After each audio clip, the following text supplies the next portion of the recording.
Hey guys, welcome back to Lavanya vlogs. మీరు నా channel first time చూసినట్లయితే లైక్ చేయండి, షేర్ చేయండి, సబ్స్క్రైబ్ చేసుకోండి. మార్నింగ్ వంకాయ కర్రీ వండుతూ ఉంటే ఎప్పుడు వంకాయ కర్రీ అయినా ఇంకేమైనా ట్రై చేయొచ్చు కదా అని ఆలోచిస్తూ ఉండగా వంకాయతో పెయింటింగ్ ఎందుకు చేయకూడదు అనిపించింది.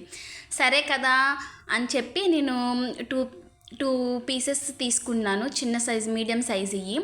నేను గ్రే కలర్ క్లాత్ తీసుకున్నాను, నా దగ్గర ఇంట్లో ఉంటే. దాని మీదకి నేను blue colour and green colour combination అని చెప్పి తీసుకున్నాను.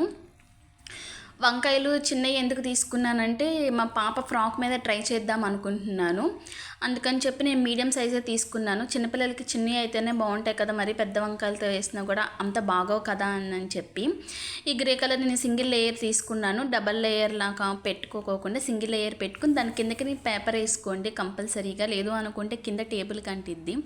ఒకవేళ టేబుల్ అవైలబుల్ లేకపోతే కింద ఫ్లోర్ మీద కూడా చేసుకోవచ్చు, బట్ ఫ్లోర్ మీద కూడా పేపర్ వేసుకుని చేయండి. ఒకవేళ మగ్గం స్టాండ్ అవైలబుల్లో ఉంటే మగ్గం స్టాండ్ మీద కూడా మీరు ట్రై చేయొచ్చు. మగ్గం స్టాండ్ కిందకైతే ఏమి వేసుకోనక్కర్లేదు. వంకాయలు 2 పీసెస్గా కట్ చేసుకున్నాను. ఆ 2 పీసెస్కి కొంచెం టిష్యూ పేపర్ కానీ కాటన్ క్లాత్తో కానీ తుడిచేసేసి ఒక 2 మినిట్స్ డ్రై అయ్యేదాకా ఆరబెట్టండి. లేదు తడితడిగా ఉంటే మాత్రం సరిగ్గా రాదు. ఇప్పుడు కొంచెం ఆరిపోయాక తీసుకుని ఆ 2 పీసెస్ని నేను ఇప్పుడు బ్లూ కలర్ పెయింట్ వేసుకున్నాను. దానిపైన నేను గ్రీన్ కలర్ పెయింట్ ఆ కాడకి పైన వేద్దాము అని చెప్పి గ్రీన్ కలర్ పెయింట్ వేస్తున్నాను. స్టార్టింగ్ కింద నేను ఆ సింగిల్ లేయర్ వేద్దాము అనుకుంటున్నాను, అన్నీ ఒక షేప్లోనే వేద్దాము అనుకుంటున్నాను. సరే, కింద నేను ఆ కార్నర్ నుంచి స్టార్ట్ వేసాను. బట్ గట్టిగా ప్రెస్ చేయండి. ప్రెస్ చేయకపోతే మాత్రం సరిగ్గా అంటుకోవట్లేదు.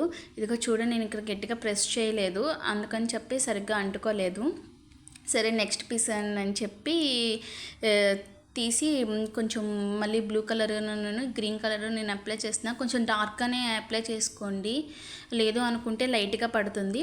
ఇప్పుడు దాన్ని నేను ఇందాక సరిగ్గా పడలేదు కదా, దాన్ని నేను పెయింట్ చేస్తున్నాను. అది పెయింట్ వేసేసాక ఇప్పుడు నేను సెకండ్ది వేస్తున్నాను. సెకండ్ది కూడా మళ్ళీ నాది డ్రై అయిపోయిందని చెప్పి మళ్ళీ నేను పెయింట్ వేసిన. అది నేను వంకాయ మీద వేస్తూ ఉంటే తొందరగా డ్రై అయిపోతుంది. అందుకని చెప్పి మీరు ఒక 1 మినిట్ కంటే ఎక్కువ అట్టి పెడుతుంటే డ్రై అయిపోతుంది వంకాయ దాని మీద. అందుకని మీరు వేసుకున్న ఒక 1-2 సెకండ్స్కి మీరు దాని క్లాత్ మీద ప్రింట్ వేసేసేయండి. ఇప్పుడు నేను పైన గ్రీన్ కలర్ కూడా నేను అప్లై చేస్తున్నాను. ఇప్పుడు నేను గ్యాప్ అయితే నేను 4 ఇంచెసే తీసుకున్నాను, ఎందుకంటే చిన్నపిల్లే కదా, మరీ ఎక్కువ గ్యాప్ వచ్చినా కూడా బాగోదు కదా అని చెప్పి నేను 4 ఇంచెస్ గ్యాపే తీసుకున్నాను. ఇక్కడ గట్టిగా ప్రెస్ చేస్తున్నాను. ఇదిగో చూడండి, చాలా బాగా వచ్చింది ఇది సెకండ్ది. ఫస్ట్ది ఏమో నేను గట్టిగా ప్రెస్ చేయకపోవటం వల్ల సరిగ్గా రాలా. ఫస్ట్ లేయర్ అంతా అయిపోయింది. ఇప్పుడు నేను సెకండ్ లేయర్కి ఇది ఏమో ఫస్ట్ లేయర్ ఏమో నేను అటు టర్నింగ్ ఉన్నది తీసుకున్నాను. ఇప్పుడు సెకండ్ లేయర్ ఏమో ఇటు ఆపోజిట్ తీసుకుంటున్నాను, టర్నింగ్ కాడది.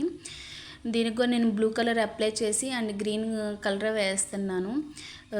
లాస్ట్ అవుట్పుట్ చూడండి, చాలా బాగా వచ్చింది. ఇప్పుడు బ్లూ కలర్ వేసి ఉంటుంది. పైన మాత్రం నేను అంత గ్యాప్ అయితే ఇవ్వట్లేదు, ఒక 1-2 ఇంచెస్ గ్యాపే ఇస్తున్నా. ఎక్కువ గ్యాప్ ఇచ్చినా కూడా పిల్లలకి బాగోదు కదా, అందుకని చెప్పి నేను ఎక్కువ గ్యాప్ ఇవ్వట్లేదు. మీరు వేసుకునే దాన్ని బట్టి గ్యాప్ చూసుకోండి. ఇది నేను సెకండ్ది ప్రెస్ చేస్తున్నాను. ఇది కూడా షేప్ చాలా బాగా వచ్చినాయి, మీరు ట్రై చేయండి. గట్టిగా ప్రెస్ చేయండి కొంచెం.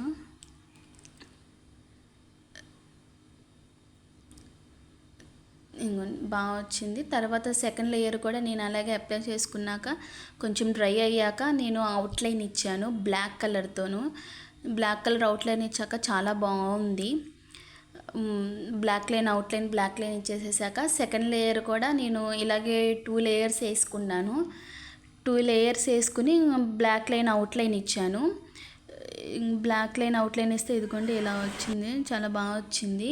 2 లేయర్స్ వేసుకున్నాను. ఆపోజిట్ అటు పై లేయర్ ఏమో అటు టర్నింగ్ తిరిగింది, కింద లేయర్ ఏమో ఇటు టర్నింగ్ తిరిగింది. డ్రై అయిపోయాక కొంచెం బాగా వచ్చింది కలరు.